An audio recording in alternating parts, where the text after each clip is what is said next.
بسم اللہ الرحمن الرحیم۔ حدیث نبوی،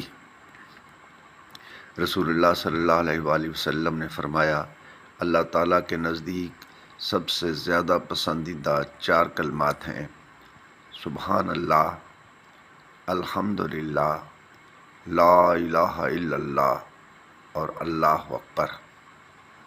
تم ذکر کرتے ہوئے ان میں سے جس کلمے کو پہلے کہو کوئی حرج نہیں ہے، اور تم اپنے لڑکے کا نام یسار، رباح، نجیح یعنی کامیاب ہونے والا، اور افلاح نہ رکھنا، کیونکہ تم پوچھو گے فلاں، مثلاً افلاح یہاں ہے، وہ نہیں ہوگا، تو جواب دینے والا کہے گا یہاں کوئی افلاح یعنی زیادہ فلاح پانے والا نہیں ہے۔